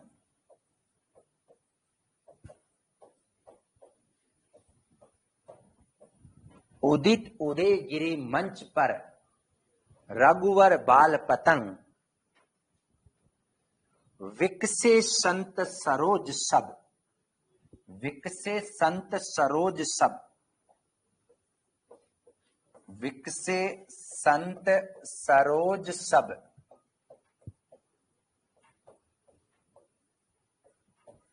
विकसे संत सरोज सब। कोई बता पाएगा आगे क्या आएगा? वेरी गुड, हर्षे लोचन भृंग, हर्षे लोचन भृंग, हर्षे लोचन भृंग। उदित उदयगिरी मंच पर रघुवर बाल पतंग, विकसे संत सरोज सब, हर्षे लोचन भृंग, विकसे संत सरोज सब, हर्षे लोचन भृंग। भावार्थ क्या है बता देता हूं। अभिधा तो हटा दो, नहीं है, क्या बात है, देख के पहचानने लगे कि अभिधा नहीं है, इसका मतलब कुछ ना कुछ असर पड़ रहा आपके ऊपर। देखिएगा यहां उदयगिरी और मंच, उदयगिरी मंच कैसे हो सकता है? नहीं हो सकता, अभिधा नहीं है। उदयगिरी तो पर्वत है, समझ गए, मंच कैसे हो सकता है? फिर रघुवर बाल पतंगा कैसे हो सकते हैं? रघुवर तो मर्यादा पुरुषोत्तम भगवान श्री राम है, फिर संत लोग सरोज, सरोज यानी कमल कैसे हो सकते हैं? संत लोग तो ज्ञानी भी हो सकते हैं, संत लोग तो और भी रूप में उनको प्रस्तुत किया जा सकता है। फिर लोचन यानी नेत्र, भ्रंग यानी भौरे कैसे हो सकते हैं? किसी के नेत्र भौरे हैं क्या? है इस शब्द शक्ति में, समझ में आ? किसी में नहीं हो सकते। नेत्र भौरे होने का मतलब है लोक प्रचलित अर्थ नहीं निकल रहा, मुख्य अर्थ में बाधा है, इसका मतलब यहां अभेदा तो नहीं है। फिर देखिएगा लोचन केवल भौरे के लिए रूढ़ नहीं है, इसलिए रूढ़ी लक्षणा भी नहीं है। प्रयोजनवश यहां लोचन को प्रयोजन के कारण भ्रंग माना गया है, लेकिन चूंकि यहां दोनों के मध्य सादृश्य संबंध ज्यादा है, इसलिए ये प्रयोजनवती न होकर कौन सी होगी? गौणी होगी। प्रयोजनवती में सादृश्य संबंध नहीं होता है, समझ में आ गए? इसलिए किसका उदाहरण होगा? ये गौणी का उदाहरण होगा। लिखवाना पड़ेगा क्या? लिख लीजिएगा। यहां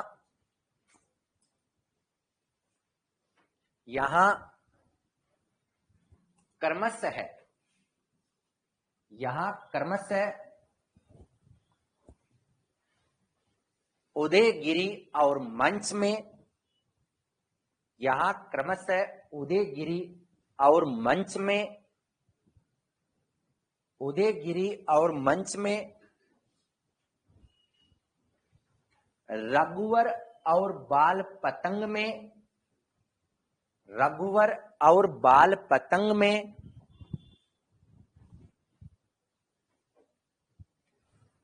संत और सरोज में, संत और सरोज में लोचन और भ्रंग में, लोचन और भ्रंग में क्रमशः है, लोचन और भ्रंग में क्रमशः है सादृश्य संबंध है, सादृश्य संबंध है।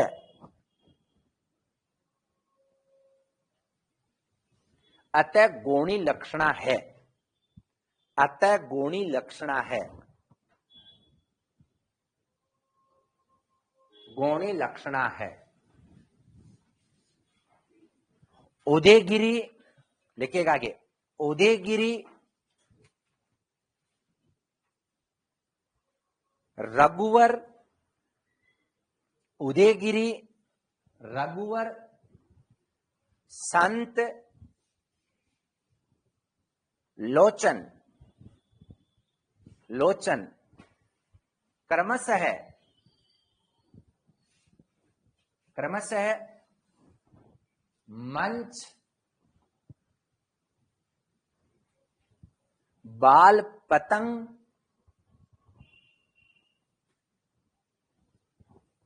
सरोज भृंग, भृंग कैसे हो सकते हैं? कैसे हो सकते हैं? कैसे हो सकते हैं? अतः अभिधा नहीं है, अतः अभिधा नहीं है। ठीक है, ये देखो, ये किसी एक के लिए रूढ़ नहीं है।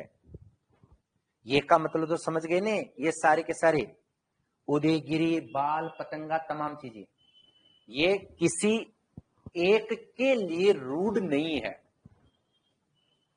अतः रूढ़ी लक्षणा भी नहीं है, अतः रूढ़ी लक्षणा भी नहीं है, रूढ़ी लक्षणा भी नहीं है। ठीक है, अब आप चाहो कि प्रयोजनवती भी लिखा हो तो कहां तक लिखा था? नो यार, समझ गए क्या? बोलिए। ठीक है, कितने होशियार है। अब मैं लास्ट में समझा देता हूं। कुछ भी अगर याद नहीं होगा आपको, मानो जैसा आप अपने आप को मानते हैं कि हम तो ठूंठ है, मैंने भी मानना प्रारंभ कर दिया, अगर आप ही मान रहे हैं तो तो भी चिंता करने की जरूरत नहीं, अपने पास एक हथियार है, लिखिएगा विशेष। विशेष विशेष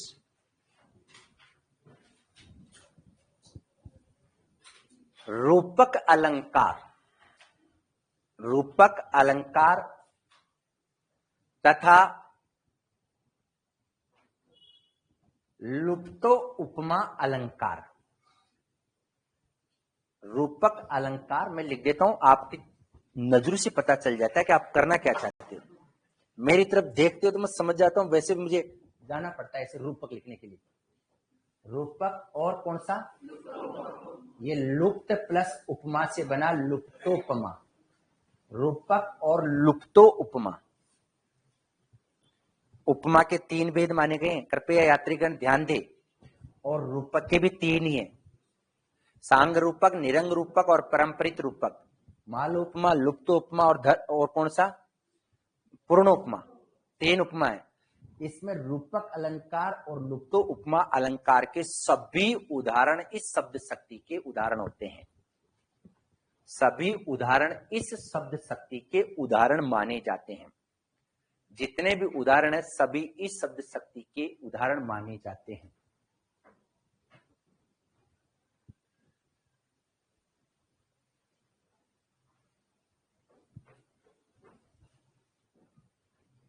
ठीक है, समझ जाएंगे।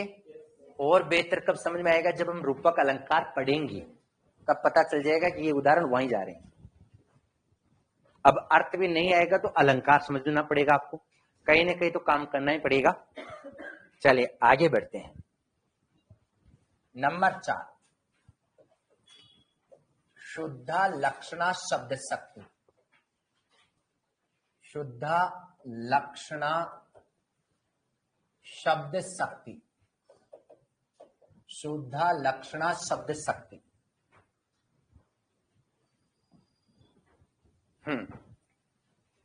अब इसको कैसे समझें, यह भी जरूरी है। इसमें भी चिंता करने की आवश्यकता बिल्कुल भी नहीं है। आपको शुद्धा को भूलना पड़ेगा। मुख्यार्थ में बाधा होगी तभी तो क्या होगी, लक्षणा होगी। प्रसिद्धि के आधार पर रूढ़ि, उद्देश्य के आधार पर प्रयोजनवती, सादृश्य संबंधों के आधार पर वाणी। अब इसमें कौन से संबंध आएंगे, सादृश्य संबंधों के अतिरिक्त, लिखिएगा सादृश्य संबंधों के अतिरिक्त।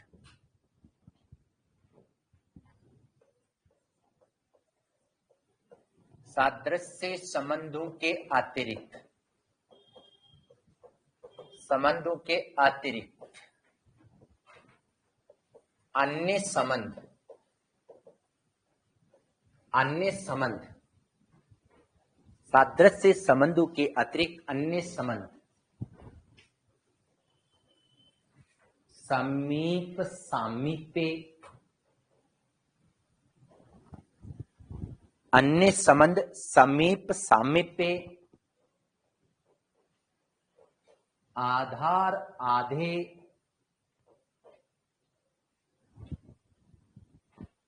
समीप सामीप्य, आधार आधे,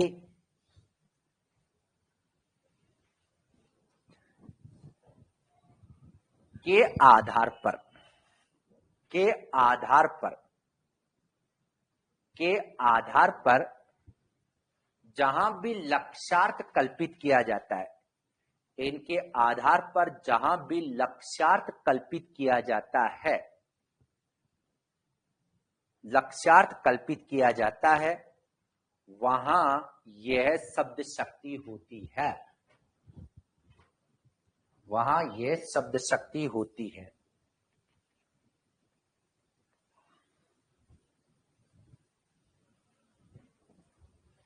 ठीक है, आराम से पहचान लेंगे इसको भी, कोई दिक्कत नहीं। ये प्रश्न उठता है कि कितने प्रकार के संबंध हो सकते हैं। समीप सामीप्य आधार आधार सहित 10 प्रकार के संबंध, लिख लीजिएगा। कितने प्रकार के संबंध हो सकते हैं, 10। समीप सामीप्य भी हो सकता है, आधार आधे हो सकता है, सहित 10 प्रकार के संबंधों के आधार पर। 10 प्रकार के संबंधों के आधार पर, 10 प्रकार के संबंधों के आधार पर, ठीक है। ये 10 प्रकार के संबंध है जिसके आधार पर लक्ष्यार्थ कल्पित किया जाता है। चलिए आगे बढ़ते हैं। उदाहरण संख्या 1। कल ये प्रश्न आपके टेस्ट में पूछा गया था। विपुल कटक लकी लंक में सहज बहे अति कुद, रामानुज जब करने लगे असुरन सो युद्ध।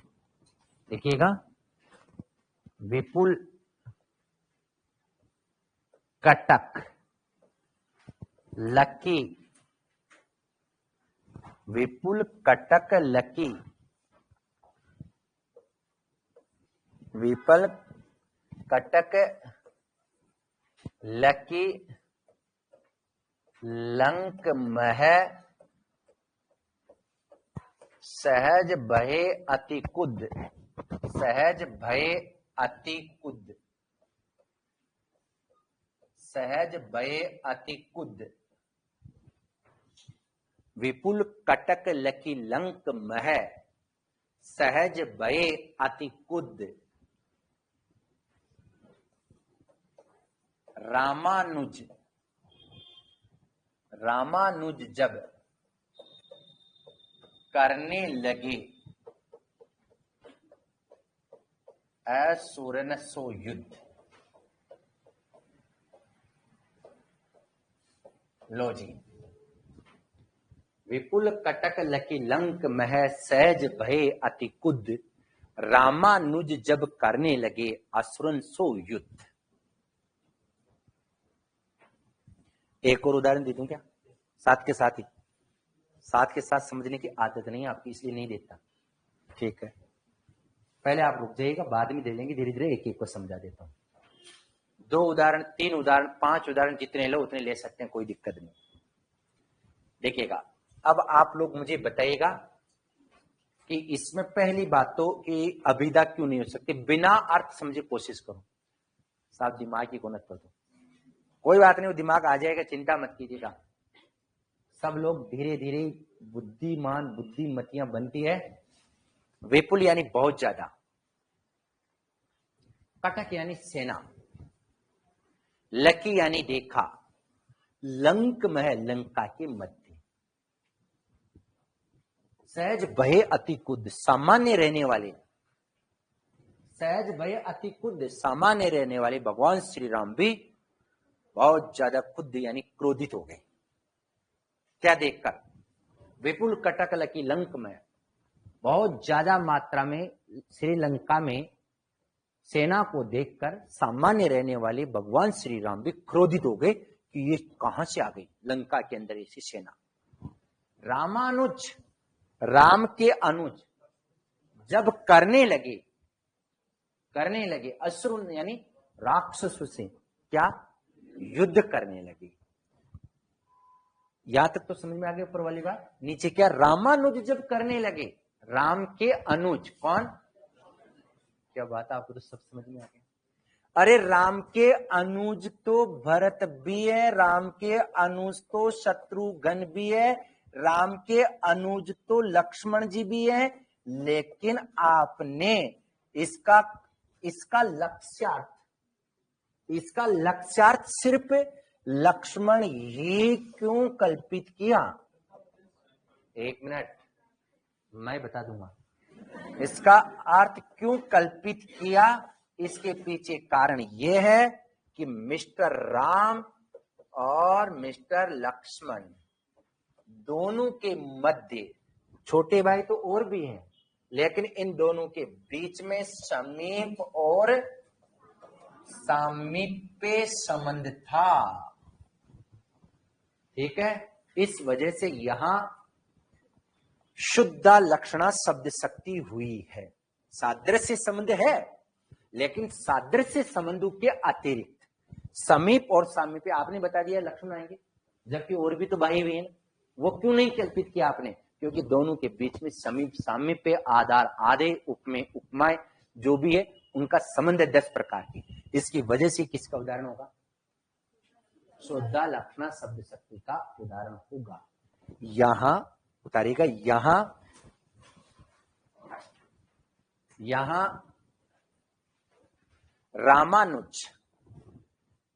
रामानुज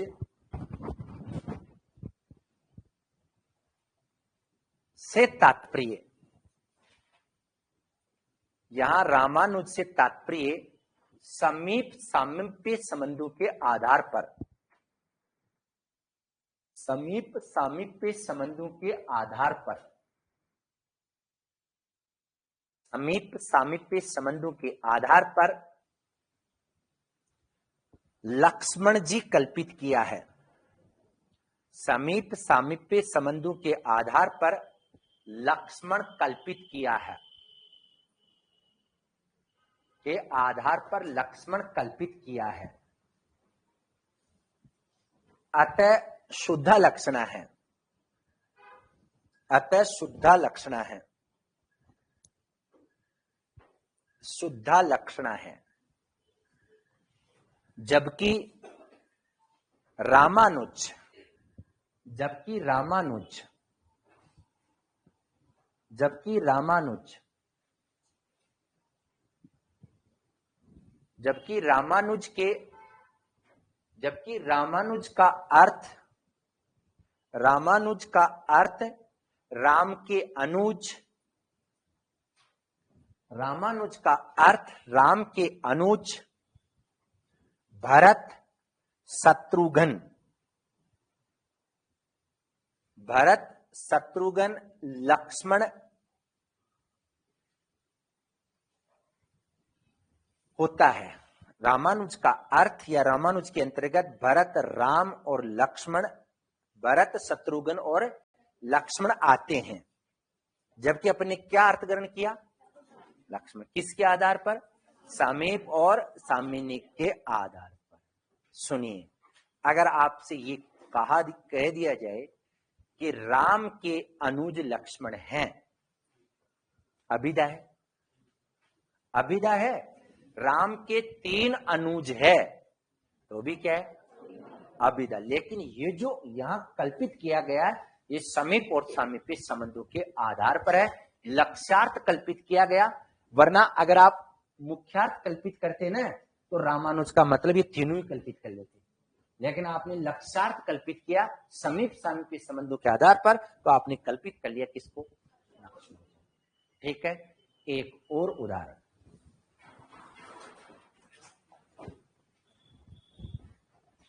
आंचल में है दूध और आंखों में पानी, आंचल में है दूध और आंखों में पानी, आंचल में है दूध और आंखों में पानी, और आंखों में पानी। लीजिएगा, आंचल में है दूध और आंखों में पानी। प्रश्न उठता है कि पहली पंक्ति आपने क्यों नहीं लिखी? वो अपनी मर्जी नहीं लिखी तो नहीं लिखी, उसमें कोई था ही नहीं। अबला जीवन हाय तुम्हारी यही कहानी, आंचल में है दूध और आंखों में, तो अबला जीवन हाय तुम्हारी यही कहानी, जो इसकी पहली पंक्ति है उसमें किसी प्रकार का कोई लक्ष्यार्थ नहीं है। ठीक है, लक्ष्यार्थ है तो इसमें है।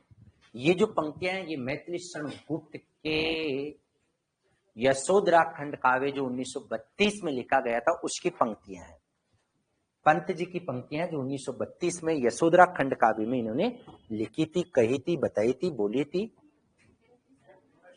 माफी चाहूंगा, मैथिली शरण गुप्त के यशोधरा खंड काव्य में। अब क्या कई दफे अब उम्र का भी तो तकाजा हुआ है, बोलना क्या चाहते हैं निकल क्या जाता है। धीरे धीरे आपकी भी स्थिति यही होगी जिस स्थिति से मैं गुजर रहा हूं, इसलिए किसी की उस पर हंसी उड़ाने की आवश्यकता नहीं। मैथिली शरण गुप्त द्वारा 1932 में रचित खंड काव्य यशोधरा की पंक्तियां हैं। देख लिया? चलिए अब यहां अभिधा पे डायरेक्ट लेके चल रहा हूं। पहले अभिधा पे, अर्थ बाद में बताएंगे। साथियों, पर्यायवाची शब्द कैसे बनते हैं? कभी आपने विचार किया? स्पेशली जो सेकंड ग्रेड की तैयारी करेंगे उनके लिए ग्रामर का ज्ञान होना बेहद आवश्यक है, वहां ज्यादा मात्रा में व्याकरण आपसे पूछी जाएगी। पर्यायवाची शब्दों का निर्माण कैसे हुआ, यह बात मैं इसलिए लेकर आ रहा हूं कि जो नारी थी, जो महिला थी, जो स्त्री थी, जो नार थी, जो गृहिणी थी, जो वनिता थी, जो रमणी थी, अंत में चलते चलते अबला बन गई। इसलिए मैंने बोला अबला जीवन हाय तुम्हारी यही कान। अबला का मतलब जिसका कोई बल्ला धनी डोरी नहीं हो, जिसका समाज में कोई वजूद नहीं हो। अबला जीवन हाय तुम्हारी यही कहानी, आंचल में है दूध और आंखों में पानी। तो कहने का मतलब अबला है ना, ये नारी का पर्यायवाची बन गया है। समय और परिस्थितियों के अनुसार भावार्थ ये था। आंचल में दूध नहीं हो सकता।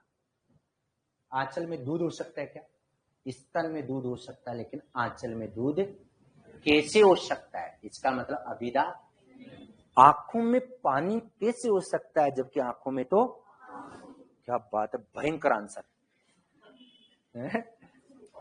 कितने होशियार बच्चे बताओ, इनको पता है कि आंखों में सिर्फ आंसू ही आता है। सच में आज तक किसी भी क्लास में इतने प्रतिभाशाली बच्चे नहीं देखे जिनको ये भी पता है। मतलब मैं सोचता हूँ सरल प्रश्नों के उत्तर तो सभी देते हैं, लेकिन इतने जटिलतम प्रश्नों के उत्तर देते हैं। थोड़ा सा जटिल पूछता हूं तो उबासी लेना प्रारंभ कर देते हैं। दोनों चीजें आपके साथ। चलो ठीक है, फिर भी कोशिश करें, अच्छी बात है। गदगद हो जाता हूं मैं कभी कभार आपकी प्रतिभा को देखकर। आंचल में दूध और आंखों में पानी नहीं हो सकता, इसका मतलब अबिदा भी लिख लीजिएगा। आंचल में दूध, आंचल में दूध और आंखों में पानी नहीं हो सकता। आंचल में दूध और आंखों में पानी नहीं हो सकता, और आंखों में पानी नहीं हो सकता। सही है? अतः अभिधा नहीं है, अतः अभिधा नहीं है। ठीक है? अतः अभिधा नहीं है।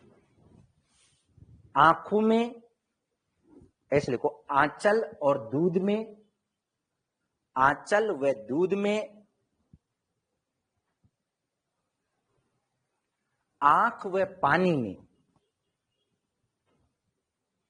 आंख व पानी में समीप सामीप्य, समीप सामीप्य संबंध, समीप सामीप्य संबंध होने के कारण लक्ष्यार्थ कल्पित किया गया है। लक्ष्यार्थ कल्पित किया गया है, कल्पित किया गया है। अतः यहां शुद्ध लक्षणा है।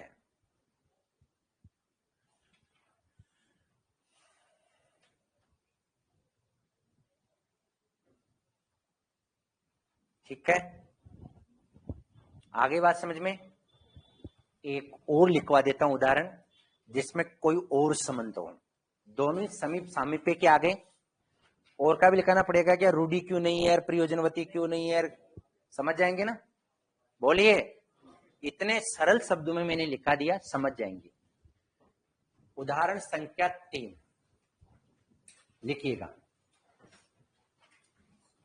कौशल्या के वचन सुनी। इधर नहीं देखें कोई बोर्ड पर, मतलब जैसे आप बोर्ड पे देखते मेरे ऊपर प्रेशर हो जाता है, और मैं झेल लूंगा प्रेशर को, लेकिन पीछे नहीं जाऊंगा, पहले बता देता हूं। कौशल्या के वचन सुनी, कौशल्या के वचन सुनी, भरत सहित रनिवास। भरत सहित नहीं झेल पाऊंगा आपका प्रेशर, रनिवास, भरत सहित रनिवास। अयोध्या किसके? कौशल्या के वचन सुन, भरत सहित रनिवास व्याकुल, नीचे लिखो, व्याकुल विपलट राजहट, व्याकुल विपलहट, विपलहट व्याकुल विपल हट राज हट, राज हट मानव शोक निवास, मानहु शोक निवास, शोक निवास। एक बार मैं रिपीट ही कर देता हूं। कौशल्या के वचन सुन या सुनी, भरत सहित रनिवास, व्याकुल विपल हट राज हट मनहु शोक निवास। क्या क्या लिख रखा देखो आप, व्याकुल विपल हट राज हट मानव शोक निवास। यहां लिखिएगा, यहां भरत का, यहां भरत का, इधर देख लीजिएगा, र निवास, यहां भरत का र निवास। क्या अर्थ होता मैं बाद में बताऊंगा। यहां भरत का, देखो भरत सहित र निवास, यहां भरत का र निवास सहित रोना वर्णित है, रोना वर्णित है। र निवास निर्जीव है, र निवास निर्जीव है, र निवास निर्जीव है। र निवास मतलब रानियों का निवास, जहां रानियां रहती थी ना उसको क्या कहते हैं, बिल्कुल रानियों का निवास, रानियों का निवास स्थान र निवास कहते हैं। मैंने बता दिया, यहां फिर रिपीट कर रहा हूं, भरत का र निवास सहित रोना वर्णित है। ठीक है, ये बात समझ में आ गई। यहां र निवास निर्जीव है, लिखिएगा यहां र निवास निर्जीव है, अतः उसका रोना संभव नहीं है, अतः उसका रोना संभव नहीं है।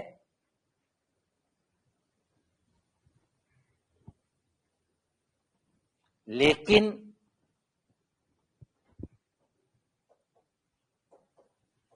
आधार आधे, लेकिन आधार आधे बोर्ड पे लिख दिया, जैसे अलग अलग प्रकार के संबंध थे ना, लेकिन आधार आधे संबंधों के कारण, आधार आधे संबंधों के कारण यहां लक्ष्यार्थ कल्पित किया गया है, यहां लक्ष्यार्थ कल्पित किया गया है, यहां लक्ष्यार्थ कल्पित किया गया है। अतः शुद्धा लक्षणा शब्द शक्ति है, अतः शुद्धा लक्षणा शब्द शक्ति है, शुद्धा लक्षणा शब्द शक्ति है। ठीक है, आज हमने लक्षणा शब्द शक्ति पढ़ी है, वरना एक दो वह हुआ करता था जब मैं केवल 2 घंटे में, काशी कासने की छुट्टी नहीं मिली है, एक वह दौर हुआ करता था जब मैं मात्र 2 घंटे की क्लास में 15 मिनट देरी से आकर 15 मिनट पहले निकलकर 15 मिनट बातें करके भी अभिधा, व्यंजना और लक्षणा पूरी शब्द शक्ति की इतिश्री कर दिया करता था, मतलब 1 घंटे में।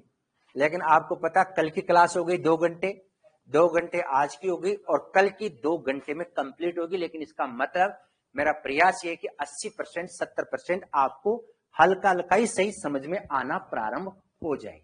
तो कल हम पढ़ेंगे व्यंजना शब्द शक्ति। आज के लिए इतना ही, धन्यवाद। अपनी जगह पे 2 मिनट के लिए बैठेगा, उसके बाद उठेंगे ताकि इधर से सिस्टम को थोड़ा सा शट डाउन हम लोग कर सके।